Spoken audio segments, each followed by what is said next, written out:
I love animation. Horror and animation, those are my two big things in film. I think animation is a medium that can be used in an infinite amount of ways. Animation has the power to convey emotional storytelling in a way that no live-action conventional movie can. I've seen Ghibli movies, classic Disney animation, nearly every Pixar movie, but I do have one glaring blind spot. That blind spot is Dreamworks movies. I've only seen a few of the 43 Dreamworks theatrical and direct-to-video films, and many of them I saw when I was young and have little recollection of watching them. The only movies that I have any notable memory of are Antz, Prince of Egypt, Road to El Dorado, the first Shrek, B-Movie, Rise of the Guardians, Kung Fu Panda, and Captain Underpants.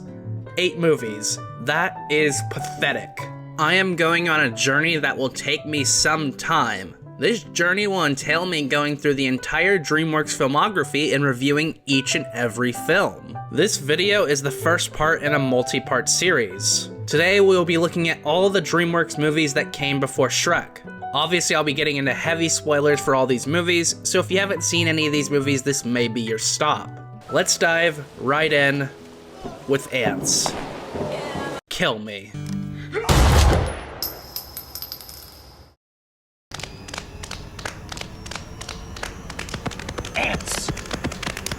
Antz. Woody Allen. Antz is one of the weirdest animated movies I've ever seen, and it's one of the few Dreamworks movies that I've seen before setting out on this journey. It's truly a baffling effort on all fronts. This is a movie about a literal workers' revolution against fascism. I'm not reading into this. I'm not trying to find some vague socialist message so I can bait weirdos into anger clicking this video. Oh, you like socialism? What about Venezuela iPhone Joker 100? I bet you didn't think of that. Liberal. This movie has worker ants that have no sense of individuality. They conform to everything and are told what job they're going to do from birth. They all even do the exact same dance. Except for Z, the worker ant. He's our quippy, quirky Marvel protagonist that's weird because he thinks for himself. Z doesn't dance like the other ants. He also has complaints about every single thing. Seriously, this dude is the whiniest character I've ever seen, and this annoyingness is compounded by the fact that Woody Allen voices him. Oh! Ew! Dude! What the fuck? I'm not here to speak on the matter of Woody Allen being a sex pest.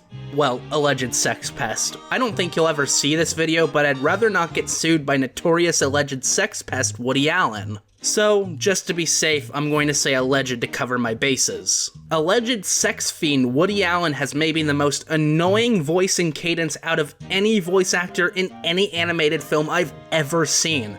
It is nearly unbearable at times. I've been kidnapped by the village idiot. Who's the bigger idiot? The idiot or the idiot who gets kidnapped by the idiot? You know, I can't get. I try, but I don't get it. I mean, you know, what is it? I'm supposed to do everything for the colony, and what about my needs? What about me? Okay, I gotta keep a positive attitude. A good attitude, even though I'm utterly insignificant. I didn't do anything. I mean, it was all horrible. It was just a massacre. A massacre upon a massacre. That's good, soldier. The private has asked me to convey his most humble appreciation for this. Please. And it was nothing really. Just your average run-of-the-mill valor and extraordinary courageousness. You know, in the heat of battle, there's very little time to think. You know, one must attack. Shut up! And at other times, mildly hilarious. Please, General, not on a first date. Not on a first date. Ouch! Yeah, ouch! Ouch! Just stop! Ouch! Just stop! What on earth? Stop! No! Just stop it! No! God! What a day it has been. No! God, please, no! No! It's almost No! like being in love. Z, being the individualist that he is, manages to dance with Princess Bala, daughter of the Ant Queen, and makes it his mission to get that Ant Ussy. Z switches positions with his best friend who is a soldier, voiced by Sylvester Stallone, in order to get closer to that sweet Aunt Ussie. By the way, this movie has one of the largest ensemble of recognizable names doing voice work I've seen in quite some time. Dan Aykroyd, Sharon Stone, Gene Hackman, Danny Glover, Sylvester Stallone, Jennifer Lopez, Christopher Walken, and alleged sex parasite Woody Allen.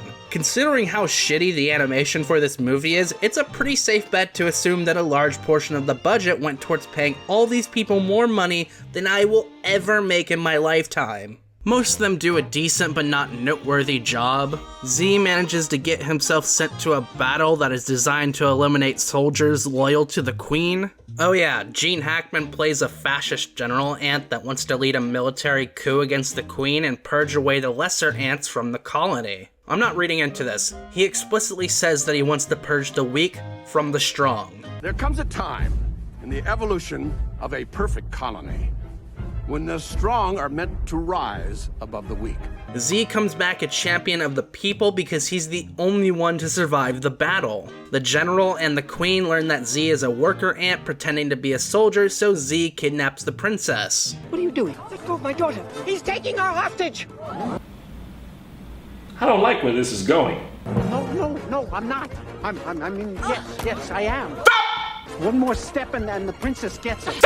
Woody Allen would kidnap a young lady. Only in Antz, of course, and no other situations or realities. Allegedly. Let go of me! Don't make me hurt her.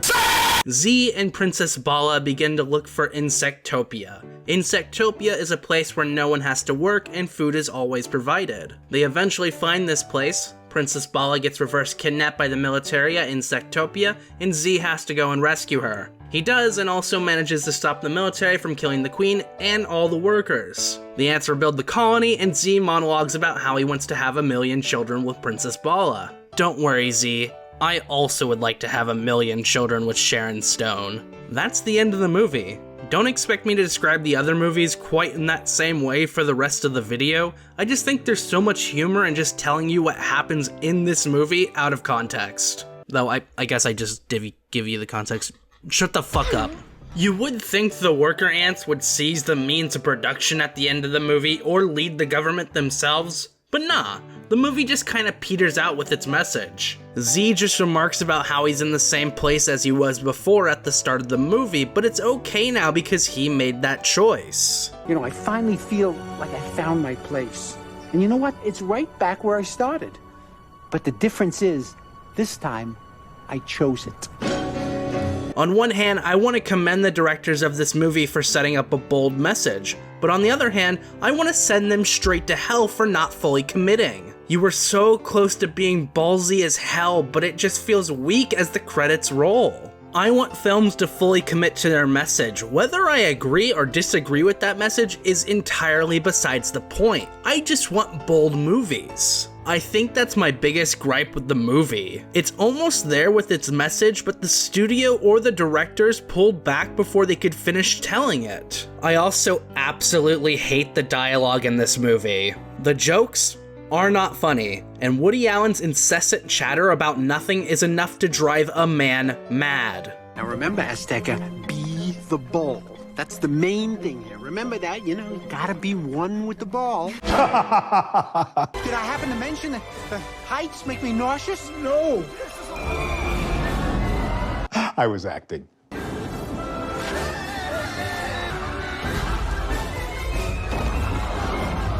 Z. Yes, I understand. I dropped the ball. There's also a surprising amount of cursing in this movie, which I'm honestly all for if it just wasn't in the strangest places. You're 2 seconds after me. Yeah, and ever since we were little, I've been listening to you complain. What are you bitching about? This movie is just strange. It's just a strange sort of tone and pace for a children's film. It's not like the good strange that you'd see in The Neverending Story or The Dark Crystal. It's that bad sort of strange that your Uncle Felix is all about.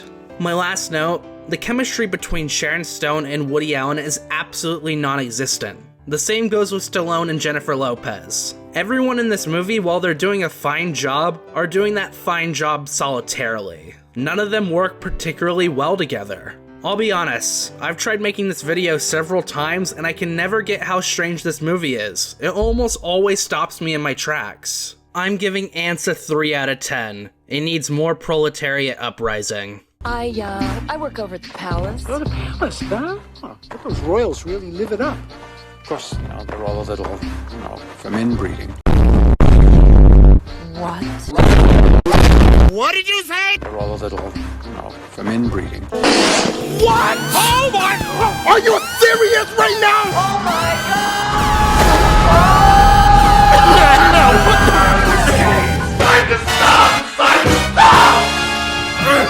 Oh, shit.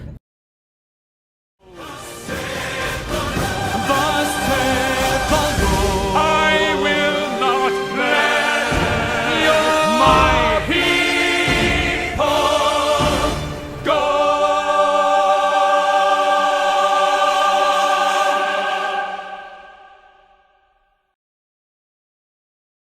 This is one of the few Dreamworks movies that I've seen, and frankly, it's one of the best movies I have seen, period. I absolutely adore this movie and have seen it several times. For those that haven't seen it, Prince of Egypt follows the biblical story of Moses. It shows him being rescued from being slaughtered to being raised as an Egyptian prince who develops a close bond with his adopted brother, and that adopted brother is first in line to be Pharaoh. Eventually, Moses realizes the truth of his origin and renounces his princehood.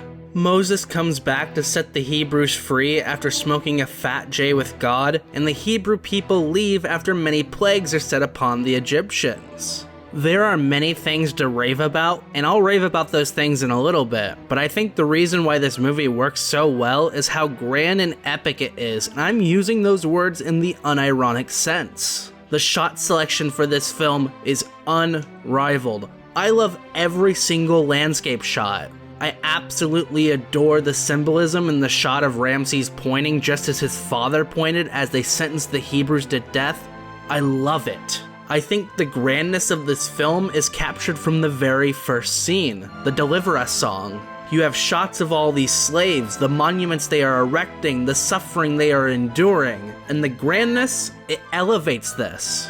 There is a worry, a genuine worry, that serious subjects like slavery can be trivialized in animated pictures. However, I think the overall scale and grandness actually elevates the harshness of the Hebrews' conditions. Seeing all these workers erect statues and monuments that dwarf them, all while getting whipped and pushed down, creates an immediate empathic connection to an entire people group within the first 5 minutes. And what's beautiful about this movie is that we aren't just seeing the premise being painted in that first scene. The Hebrews are not a static people waiting to be rescued. We get to see their personality as a people in this scene. The Hebrews are helping each other in conditions that encourage selfish methods in order to ensure one's own survival. It's all just so freaking good, and I can spend so much time just looking at that very first scene. Grandness can be a surefire way to lose intimacy in a story if done incorrectly, but it's used to perfection throughout Prince of Egypt. I'm a big fan of the sweeping shots during the plague song. Moses is overlooking Egypt. He is seeing the destruction of his former people, his former friends, former family, and former home. We really get the sense of Moses' inner turmoil as he watches all this destruction happen. We are getting intimacy within grandness. You wouldn't be able to capture the same effect if the shots weren't as grand. This is also not to say that Prince of Egypt lacks traditionally intimate moments either, because those are some of the best in the movie. I love Ramses crying over his dead son. Like, that's just an intimate, quiet, and mature moment in a children's movie. There is no music, no inappropriate quips, and it's just something we don't see too often in animated movies today. I think one of the most obvious good things about this movie is the relationship between Moses and Ramses. Their arc is compelling beyond compare, and I love how they interact with one another. I think one of my favorite interactions between these two is when Moses comes back to Ramses for the first time to demand that he let his people go. I really like how Ramses thinks that Moses is just up to his old shenanigans, so he decides to just play along. until Moses gives back his ring.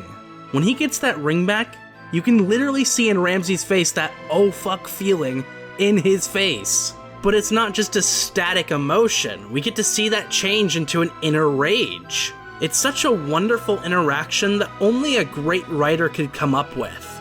Speaking of writing, the writing in this film is phenomenal. I'm convinced the two writers for this film, Nicholas Meyer and Philip Wozebnik, are sexually attracted to parallels and callbacks, and that's not a bad thing in the slightest. It's actually awesome. You have, as I said earlier, the physical parallel of Ramses pointing as he implies he's going to wipe out the Hebrews just as his father did, and you have his father doing the pointing in the background. There's the parallel with Miriam telling Moses to go talk to the man he calls father, and then Moses taking up that same mindset and using the exact same word choice once he recognized the horrors that Pharaoh said he did and continued to do unto the Hebrews. I think my favorite of the countless parallels and callbacks in this film is the numerous physical comparisons between the pharaohs and the stone statues of themselves. We often see these statues either next to the pharaoh or in the background of scenes, positioned in a way that implies a relationship between the statue and the pharaoh. This is awesome, and it's a great way of implying how the pharaohs are made of stone just like their statues, and how they don't have the same empathy or humanity that Moses does. When he says my son, I'd actually have him put his hands on Moses, touch him on both shoulders. Oh, my son, they were only slaves. And Moses takes himself not only out of the light, but removes himself from his father's touch. And then you go to your shot where he disappears out of the light. His hands bore the blood of thousands of children. Slaves. My people. And I can no longer hide in the desert while they suffer. That empathy and humanity that Moses has is made even better not just with the writing, but with the performance of Val Kilmer. Everyone in this star-studded voice cast is doing a great job, especially Ralph Fiennes, Steve Martin, and Jeff Goldblum. I think these three do especially well, but that isn't to knock the others. Outside of The Fly, this may be my favorite Jeff Goldblum performance because he's doing something radically different than just playing himself, which he does in 75% of the things that he's in. The animation here is stunning. It's one of the best looking animated films that incorporates both CGI and traditional 2D animation. The plague scene is a testament to how good animation can and should look. Like, that one scene looks better than nearly every Illumination movie combined. What has really impressed me is the perfectionism of everyone involved, the relentless drive to perfect, and to question what they do, and have we got it right? Are we being too glib here? Is it too dark? Is it too serious? The level of artistry, of graphic artistry, and the intelligence of the scenes, that impressed me hugely. Also, the music in that scene and the music throughout is just impeccable. I have had many of the songs in my main Spotify playlist for quite some time, and I think they are constructed so damn well. This is probably Hans Zimmer's most underrated work, easily. No one talks about how he did the music for this movie, but it is absolutely fantastic here. Who made man's mouth? Who made the deaf, the mute, the seeing, or the blind? Did not I? Now go! Hans Zimmer should be able to walk into any home and be given free food and lodging for his efforts here. I just love it. With all my wonders. Take the staff in your hand, Moses. With it, you shall do my wonders.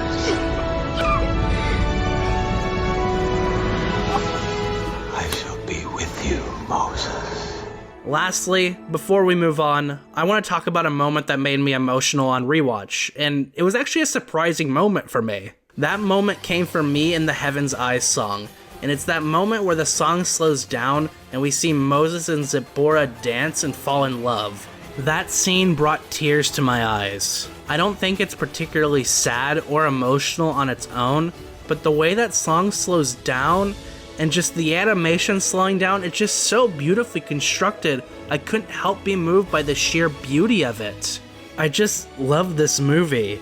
Prince of Egypt is easily a 10 out of 10 and is a masterpiece of animation.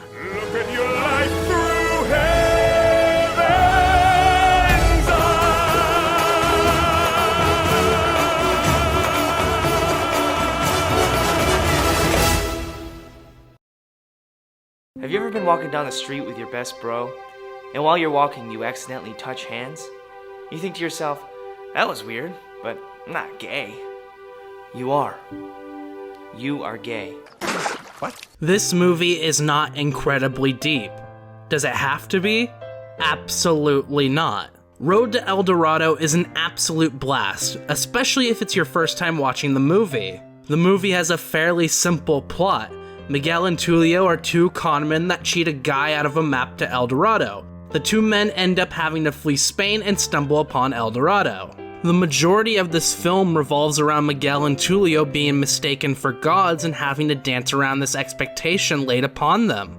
That's pretty much the movie. This movie has joke after joke and charisma on top of charisma. If you don't find the first 5 or 6 jokes funny, or if you don't have a smile on your face after the first 10 minutes, it's a good sign you probably aren't going to enjoy the rest of the movie. This movie is carried by its humor and the dynamic between Tulio and Miguel. Tulio and Miguel, everyone's favorite gay lovers, complement each other perfectly. I don't know the last time I've seen a buddy movie like this have the leads be this in sync with one another. The dialogue complements the performances given by Kenneth Branagh and Kevin Kline.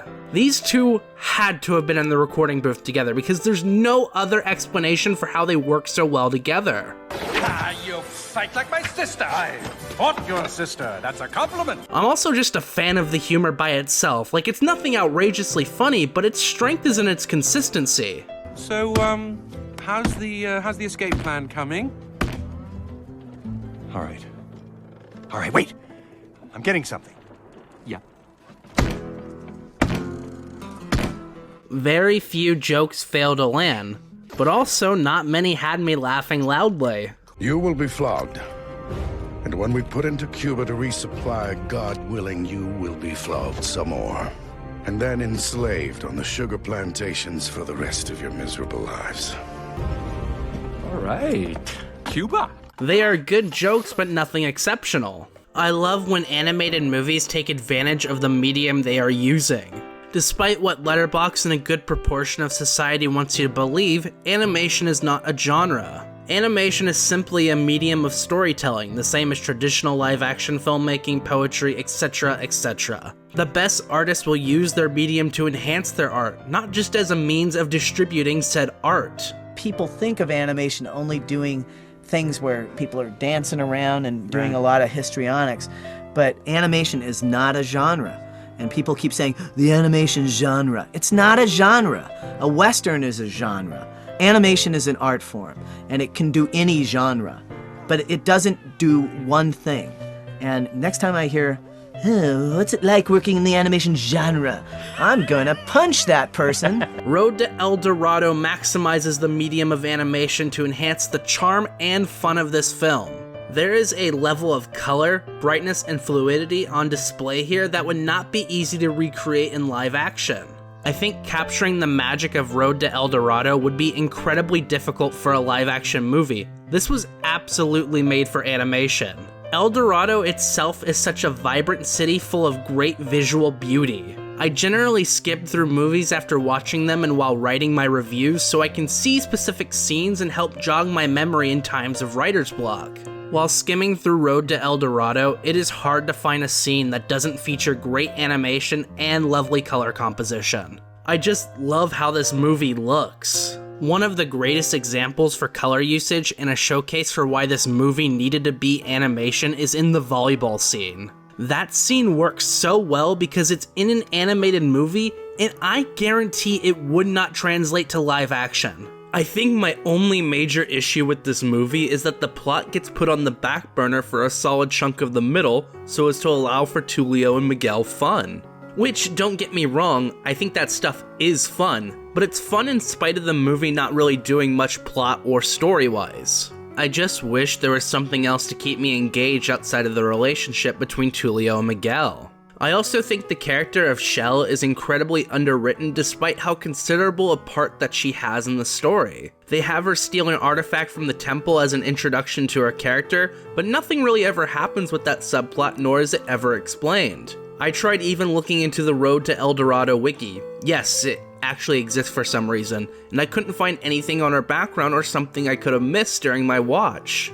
I think the way Shell is written is such a noticeable problem because compared to Miguel and Tulio, she has nowhere near as dynamic a relationship with either of the two men and not even half the charm of either of the two lads. Shell should have been a much more compelling character, or they should have given her a less substantial role in the plot.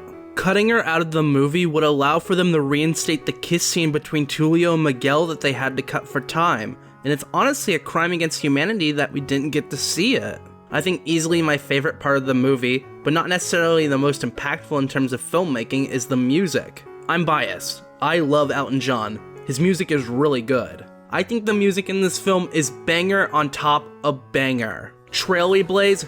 On the trail we blaze. Stupid good. Friends Never Say Goodbye. Friends never say goodbye. Awesome. Tough to Be a God, one of my favorite songs of all time. It's tough to be a god, but if you get the people's nod, count your blessings, yeah, keep them sweet. That's our advice. It's great advice. And El Dorado, maybe the best opening song in film history. And made El Dorado the magnificent and go back 1,000 years ago. I'm being a bit hyperbolic, obviously, but honestly, the songs in this movie are without question great. I want Elton John to do more music. I think he might have a career in this business if he keeps at it. I'm a big Road to El Dorado fan. It has its problems, but the movie is so charming in spite of those issues. I'm giving Road to El Dorado a 7 out of 10. It would be a higher score if the filmmakers didn't cut the 30-minute long sex scene between Miguel and Tulio. We're not on the horse. On the trail we blaze.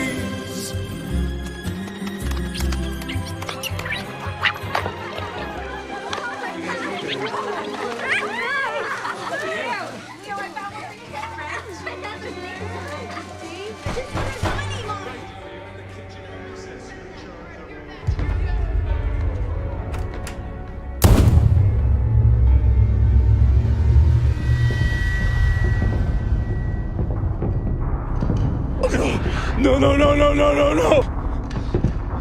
Wait. Hey. This is the first Dreamworks movie I haven't seen before embarking on this journey, and honestly, there's a considerable chance it could have been my last. This is always the movie that has stopped me in my tracks when attempting to make this retrospective in the past. I've always heard bad things about this movie, and as someone who adores Prince of Egypt, I didn't have the heart to watch its sequel-prequel sibling. I didn't want to taint my viewing of Prince of Egypt by watching this movie, and how stupid was that mindset? Because if anything, Joseph King of Dreams made me appreciate Prince of Egypt even more. You know how we talked about the grandness and the sheer presence of atmosphere in Prince of Egypt? Well, the atmosphere and vibe of Joseph King of Dreams is shitty youth group that your mom forced you to go to. When I attended youth group as a young, strapping lad, I can honestly say our small town worship team performed higher quality songs than a major studio's animated musical team. Alright, we about to have some spiritual milk. To the left. Take a step of faith. Pray once this time. On the devil, let's stomp. On temptation, let's stomp. Bible slide real smooth. This isn't to say our worship team was good. They were really bad. But Joseph King of Dreams is somehow even worse. Every song sounds like it should be sung by a youth group, and I honestly can't remember a name of any single song. On the other hand, Prince of Egypt, I can name any of the songs from that movie without any need of Google.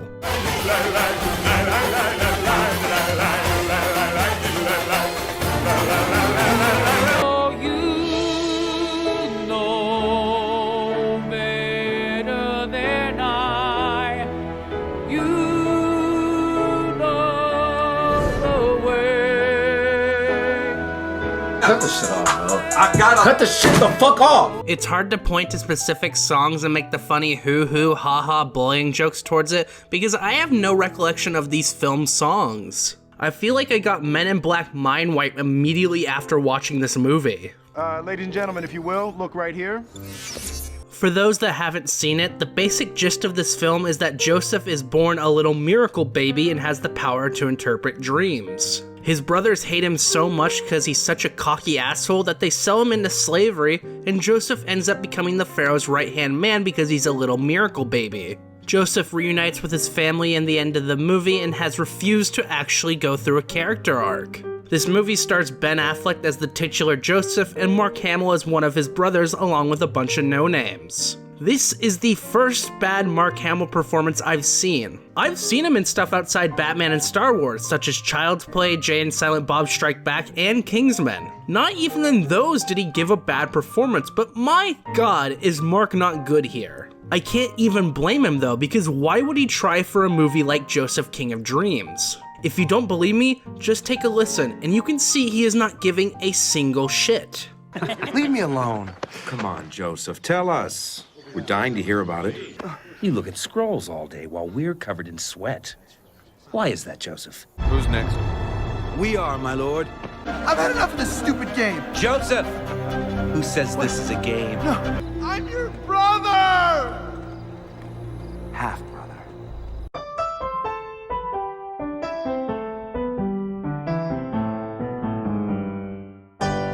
You must be running out of power. But I know where there's more. Look, I know you both want to work another shift here, but I need to get some rest too. No one hurts Grundy. Hey, who turned out the lights? You will obey me, or this defiant breath will be your last.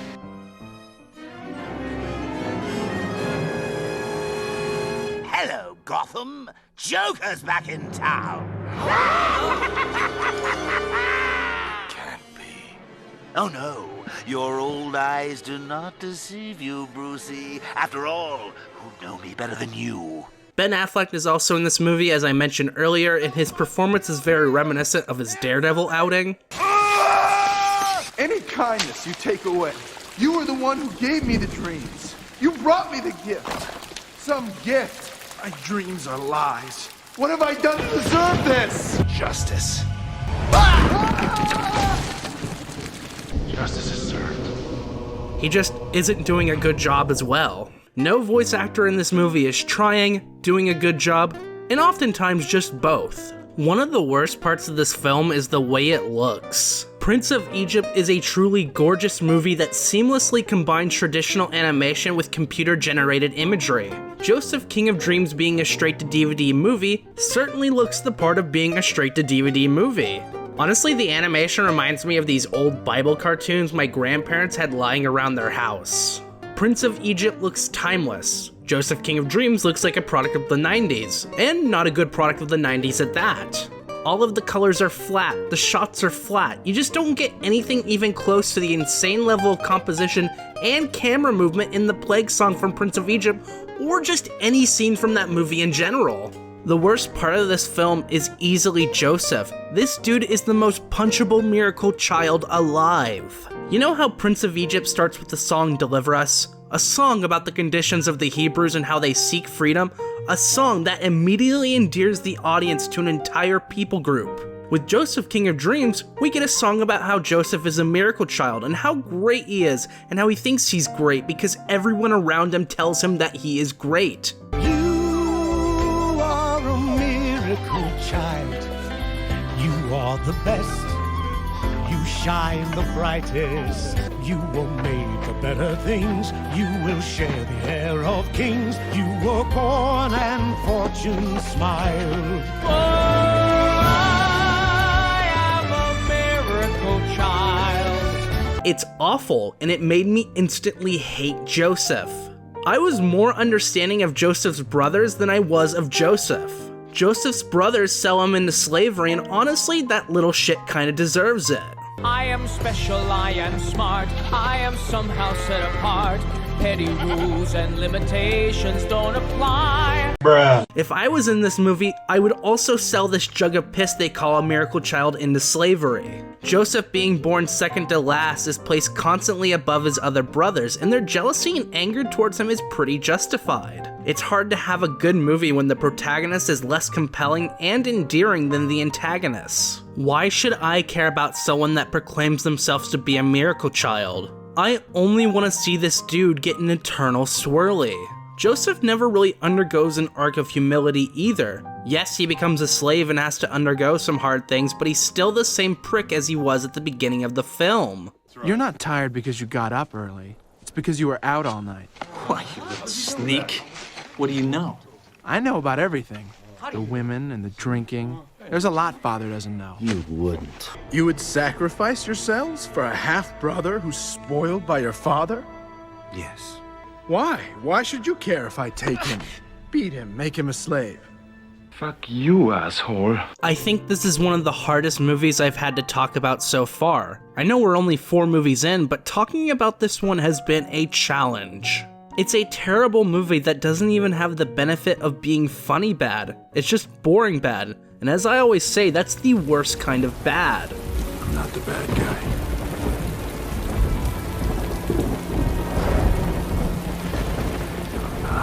This movie is just boring. Just beyond boring. Please don't watch it. I honestly and sincerely hope my commentary has not given anyone any sort of morbid curiosity. Kill your curiosity. Bury it. It's not worth it. Joseph King of Dreams is a 2 out of 10. The Miracle Child couldn't pull off the miracle of making this movie actually good.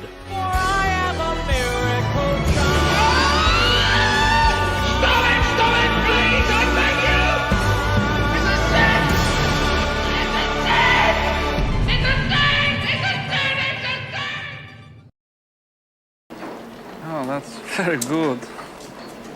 But I'm a bit confused, and perhaps you can help me. What I don't understand is that you've been working since, I think, what, about 6 this morning. Yet, such a small pile of hinges.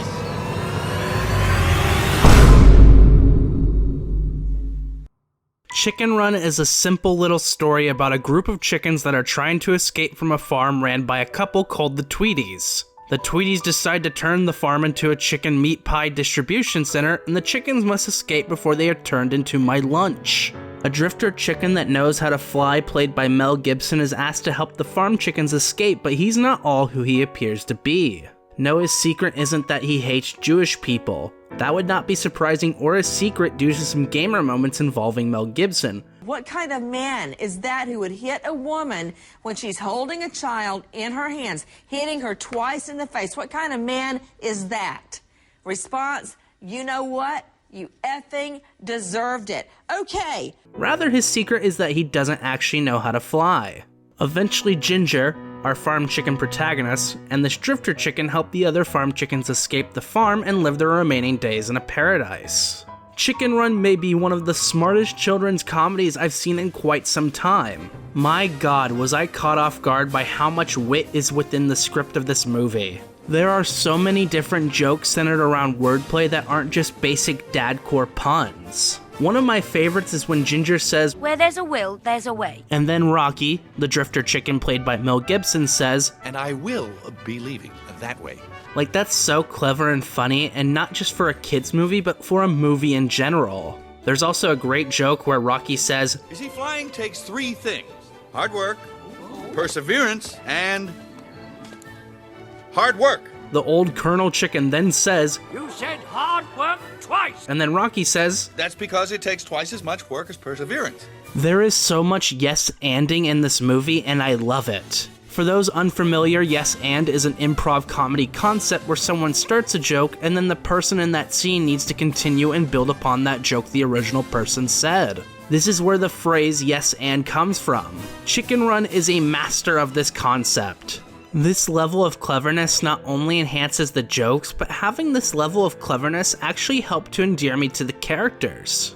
You have these chickens that are underdogs that are trying to escape the farm. They're too small and too weak to overpower the farmers, so they need to escape using cleverness and teamwork. Showing how these characters think quick on their feet to deliver great yes and style of jokes show that they are clever chickens, which makes their defeat of the farmers feel genuine and earned. Not once did I feel like the chickens got away with some bullshit or got saved by some plot convenience. I think my only notable gripe with this movie is the main protagonist, Ginger. She's incredibly smart and wants to lead her people out of the farm. The writers make her a classic revolutionary hero of sorts, but she's missing some personality traits that would make her feel more genuine. I feel not enough info is given about her backstory, so I find it hard to attach myself to Ginger outside the revolutionary angle, which admittedly is a strong angle, but definitely could use some support. Take for example V from V for Vendetta. We get bits and pieces of his past, but all the while the filmmakers are able to maintain a sense of mystery and martyrdom mythicism that makes V incredibly interesting. We don't need to make Ginger exactly like V, like we don't need her to shrug off bullets from Mr. Tweety, but we can have her have some more personality outside what she's given now. Because honestly, she's given almost nothing outside the few personality traits of smart, leader, and selfless. Off topic, but now that I'm thinking about it, this movie is sort of like Antz. You know, a common person leading a workers' revolution against genocidal fascists? Doesn't that ring a bell?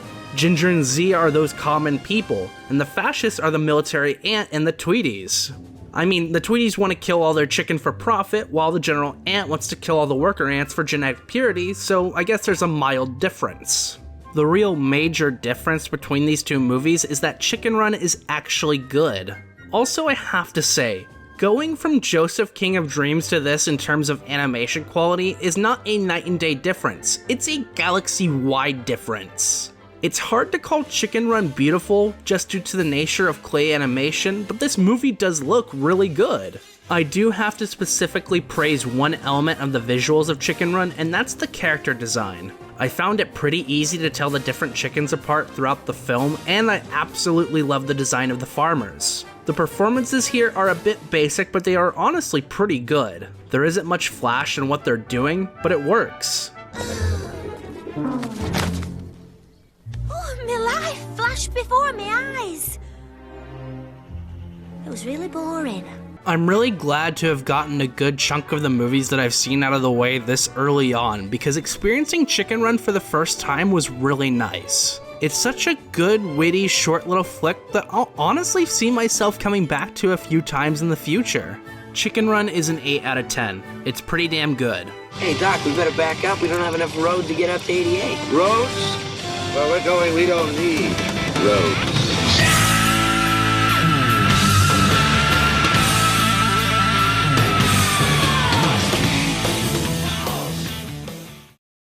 For this retrospective, it's going to be broken up into multiple parts because there's no feasible way for me to review 40 plus movies in one video.